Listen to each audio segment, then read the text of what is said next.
The envious neighbor. Long, long ago, an old couple lived in a village, and as they had no children to love and care for, they gave all their affection to a little dog.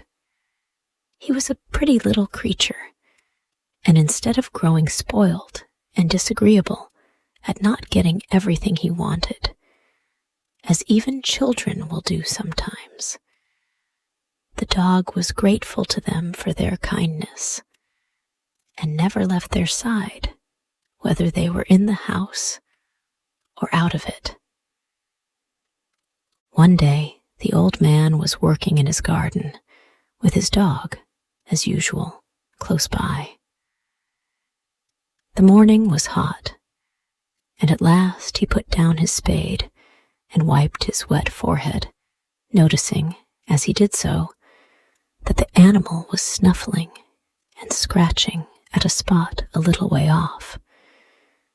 There was nothing very strange in this, as all dogs are fond of scratching, and he went on quietly with his digging when the dog ran up to his master, barking loudly, and back again to the place where he had been scratching.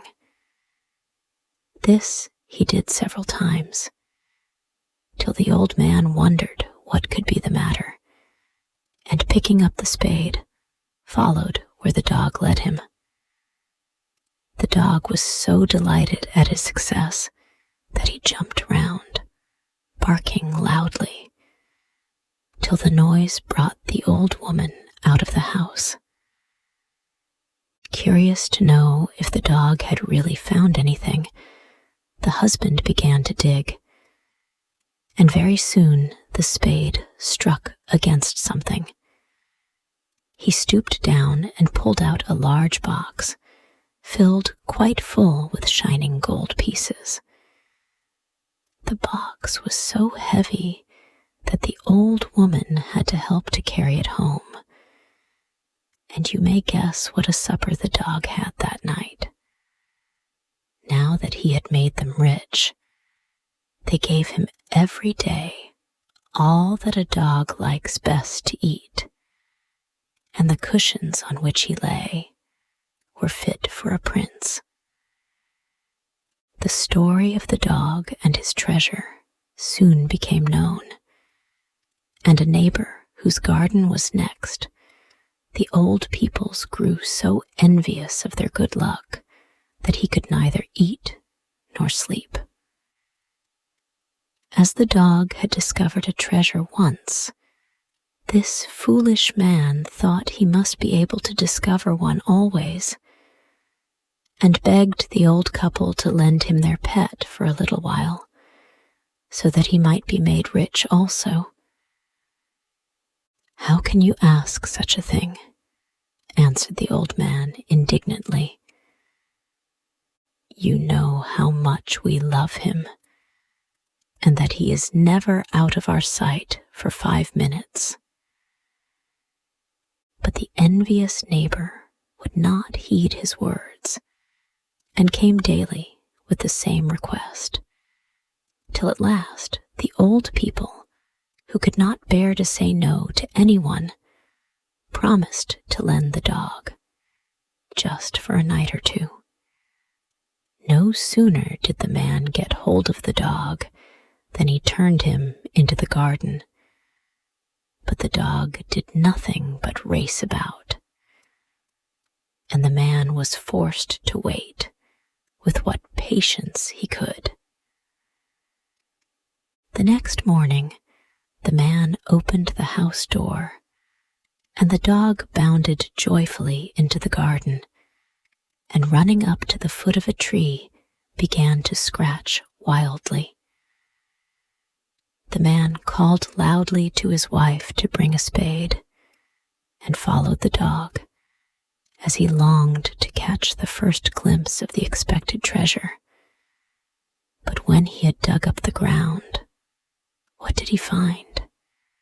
Why, nothing but a parcel of old bones, which smelt so badly that he could not stay there a moment longer, and his heart was filled with rage against the dog who had played him this trick, and he seized a pickaxe and killed it on the spot before he knew what he was doing.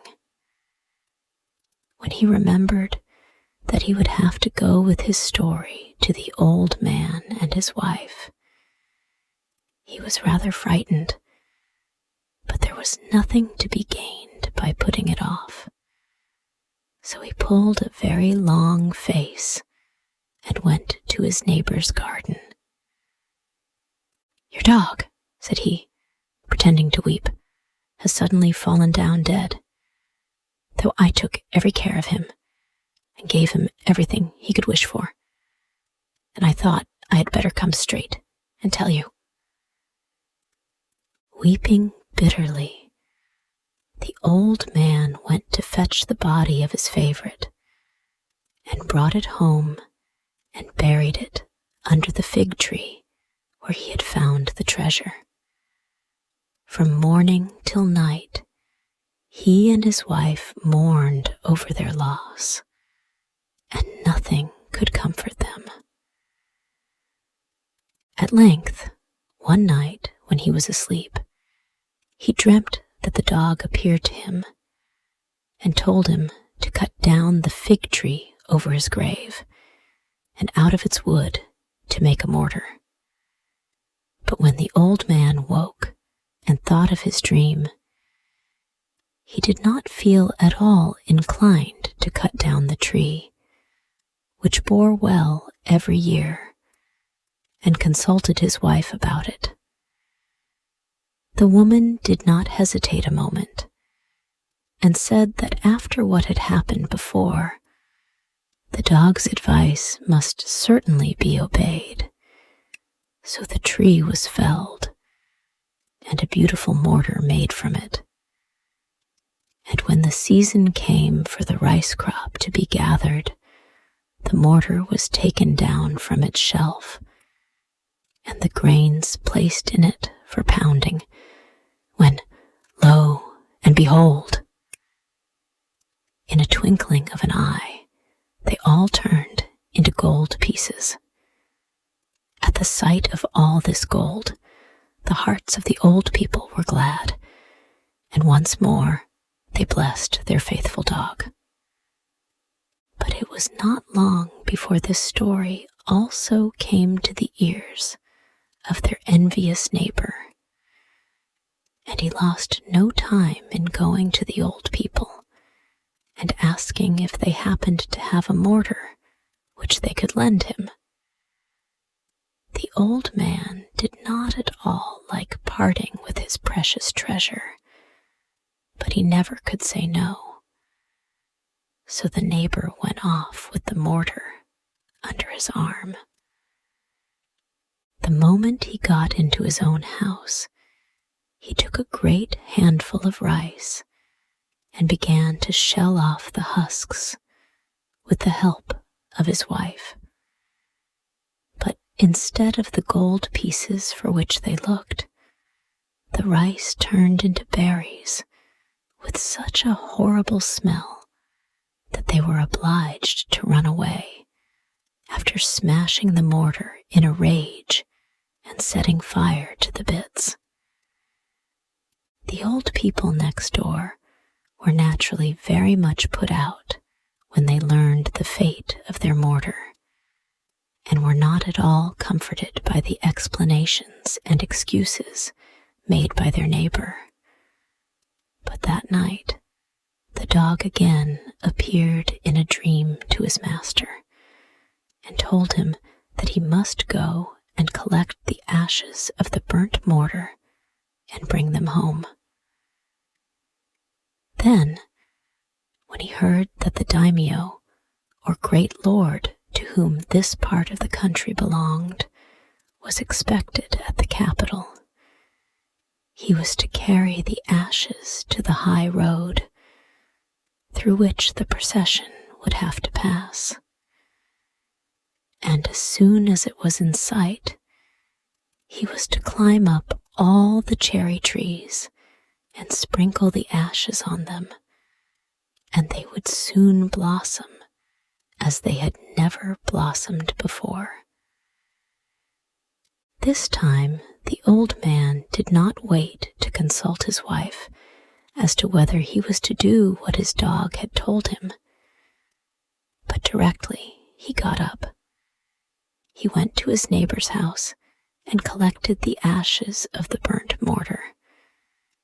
He put them carefully in a china vase and carried it to the high road, sitting down on a seat till the daimyo should pass. The cherry trees were bare, for it was the season when small pots of them were sold to rich people, who kept them in hot places so that they might blossom early and decorate their rooms. As to the trees in the open air, no one would ever think of looking for the tiniest bud for more than a month yet. The old man had not been waiting very long before he saw a cloud of dust in the far distance, and knew that it must be the procession of the daimyo. On they came, every man dressed in his finest clothes, and the crowd that was lining the road bowed their faces to the ground as they went by. Only the old man did not bow himself, and the great lord saw this, and bade one of his courtiers, in anger, go and inquire why he had disobeyed the ancient customs. But before the messenger could reach him, the old man had climbed the nearest tree and scattered his ashes far and wide. And in an instant, the white flowers had flashed into life, and the heart of the daimyo rejoiced. And he gave rich presents to the old man, whom he sent for to his castle. We may be sure that in a very little while the envious neighbor had heard this also, and his bosom was filled with hate. He hastened to the place where he had burned the mortar, collected a few of the ashes which the old man had left behind, and took them to the road, hoping that his luck might be as good as the old man's, or perhaps even better. His heart beat with pleasure when he caught the first glimpses of the daimyo's train, and he held himself ready for the right moment. As the daimyo drew near, he flung a great handful of ashes over the trees, but no buds or flowers followed the action. Instead, the ashes were all blown back into the eyes of the daimyo and his warriors, till they cried out from pain. Then the prince ordered the evildoer to be seized and bound and thrown into prison, where he was kept for many months. By the time he was set free, everybody in his native village had found out his wickedness, and they would not let him live there any longer. And as he would not leave off his evil ways, he soon went from bad to worse, and came to a miserable end.